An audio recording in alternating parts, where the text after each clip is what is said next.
With over 10 million cars sold in 2017 only and 220 production companies worldwide. Hello and welcome to Doing Business in Rwanda. My name is Michael Mjisha, and on this particular episode, we look at what was once a dream turned into reality. Yes, Volkswagen launched its assembly plant in Rwanda under Volkswagen Mobility Solutions Rwanda. That is expected to churn out at least 5,000 cars annually once the plant is up to full capacity.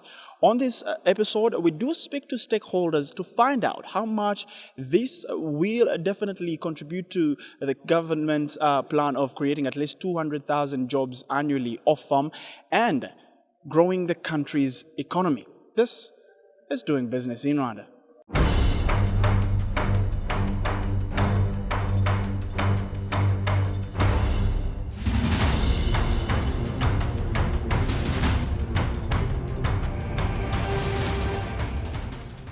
Under Volkswagen's Transform 2025 Plus strategy, we are strengthening our regions and focusing on new and up-and-coming markets. Alongside North and South America, as well as China, the Sub-Sahara region plays an increasingly important role. VW's entry is a very, very important step. It's a new chapter because it demonstrates that in Rwanda you can actually think about assembling big products such as a car. And VW also spent a year studying Rwanda. They had hoped that the studies would end and be launched by end of the year 2017. But it did go a little bit longer than that because they were doing a very thorough study. It's no wonder that VW is a German brand, and I'm sure they really will do everything they can to make sure that they really study meticulously what it would take for them to invest and whether it makes a good business case for them. Now, having taken that time to study Rwanda and having come to say it's a good business case, we can invest in Rwanda, means a lot for us because it demonstrates and it proves that if a company like VW has done its work and studied Rwanda and decided to invest in Rwanda, then there's something that shows feasibility over such business of assembling and such business of mobility solutions that can thrive in Rwanda. So we really think it's a new chapter, and we expect that many other companies can begin to emulate what we've seen them do. The investment announcement of Volkswagen in Rwanda was made about 10 months ago.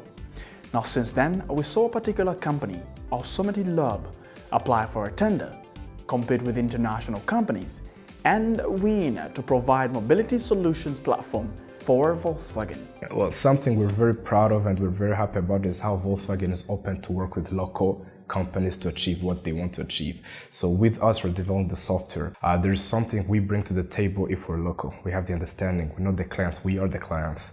So, and then there were other Rwandan companies as well present. And I guess having the experience that we had worked on a mobility solution sometime in the past, I guess gave us a stand to actually be on that table and talk to them. And here is Volkswagen Rwanda's Chief Executive, Michaela Rugwizangoga, breaking down the integrated mobility solutions. The first service to be offered is a corporate car sharing, a service dedicated to institutions, corporates, and NGOs. We will start with 40 vehicles and look to ramp up to 140 vehicles. This will be followed by ride-hailing and an initial fleet of 150 vehicles. And then in 2019, we'll have public car sharing with vehicles available in station, which can be self-driven. I give you an example. We will have stations set up all across Kigali and the neighborhoods. My phone will be able to tell me where the closest car is. I will unlock it with my mobile device, drive it where I want to go, park it, and then I'll pay for my phone. And then the next person can come pick it up from that point. We thought it was a great idea, and we now needed to work through basically everything in the last 12 months. There's no historic data, so we needed to work with assumptions. We had teams on the ground studying the behavior of Rwandan customers, and it simply took a long time, but look, it came to a great end. We were looking at data from three fronts. We had the Volkswagen team in Germany, we had the Volkswagen team in South Africa, and then we had Volkswagen here in Rwanda. So they had their surveys, South Africa, their IT, Rwanda, we were the users. So basically we created something we knew we would use. which gave us a better perspective in understanding the customer. If us as Summit want to move from point A to point B, how would we like to do that in an application? And that is how we designed that app, basing also on data that they had collected from other Rwandan companies. And it also gave us some good insight when we were running a pilot with the local companies to also help us understand how is the user experience when using this app. Really gave us a lot of feedback, helped us improve a bunch of things in the app, and we're really confident that what we have now is going to really solve the problem that existed. Now we've heard about the mobility solutions, the drive up, and how data collected from both local and regional companies advised Volkswagen's decision. Now let's move on to the buying beat and understand what exactly interests the clients. We'll take you through our model ranges and the pricing. Depending on how you want to purchase the vehicle, we will either make arrangements with the banks who can offer finance solutions, so that you are able to agree with them and come up with a finance package for you. Right. Once we develop that, then we go to the next process of ordering the vehicle for you. Right. Once we order the vehicle, it comes here, we assemble it. How long and does then it take? it depends on the various models. Like the Amarok will take around 4 months to get here. Right. The Polo, we have stock. From next month we'll start assembly. Right. The Terramont will be available from around August. Right. So we can deliver these cars. Nowadays, technology in terms of automobile engineering has been improved. You have smaller engines with large torques. Right. And quite high power. Right. So like this model, this is a 2-liter Terramont, and it has around 220 horsepower. Right. So a while back, you could only get probably around 150 or 60 horsepower from a 2-liter engine. True. But with technology and advancement in the automobile industry, we are able to get small engines with high torque and high power. Our idea is to come into the market and be competitive. So our pricing will be competitive. We're not going to be the cheapest, guaranteed, because this is a fantastic product. It's a #1 bestseller in the world. And I think pricing, if you want the cheapest car, then it's not this car's. But value for money, excellent. One of the biggest challenges is the used car market. If you reduce the number of vehicles coming in on the used car market, then it will automatically grow the new car market. Obviously, pricing becomes the issue there, but with the production plant we've got here, and the President has agreed that the project is duty-free, so it makes the cars more affordable. Then you've got the Motability program, where self-drive program, plus the Uber-style program along with it. So we feel it's going to be very successful here. The problem with all these sort of projects is getting somebody to see the end.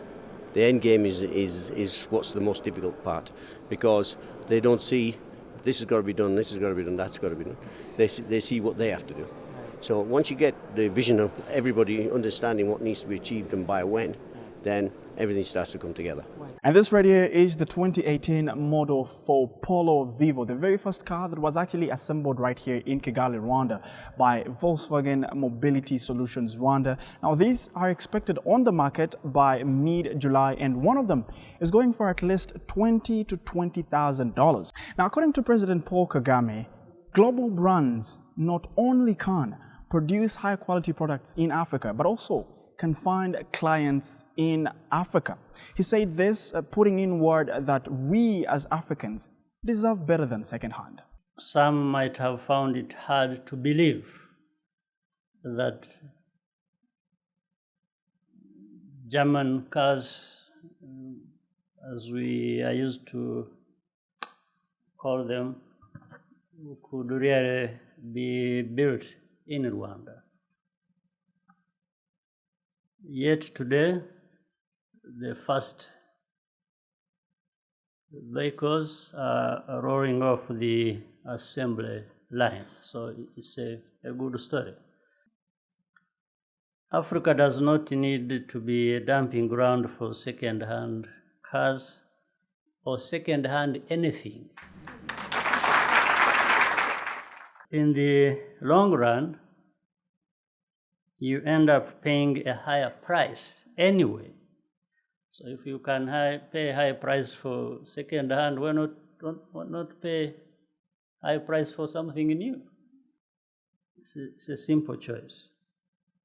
I think we Africans, Rwandans, we deserve better, and I think this is one way of showing how we can afford it.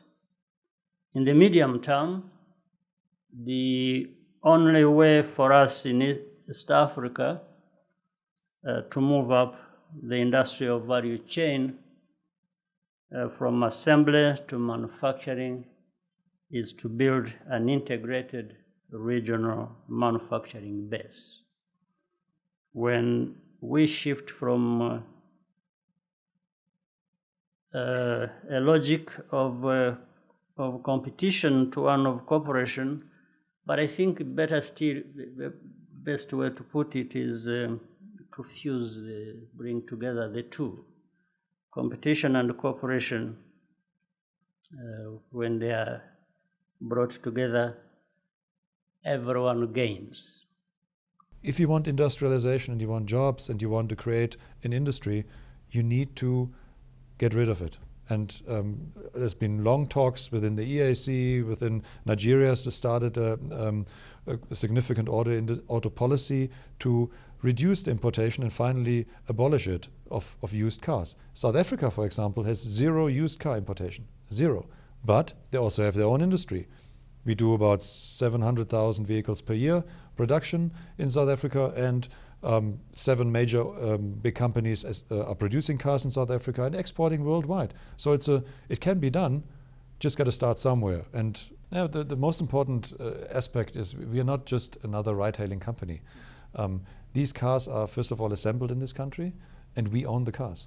So it's not just somebody giving you an app and let it run and offer some rides and hasn't got any skin in the game. We are fully in.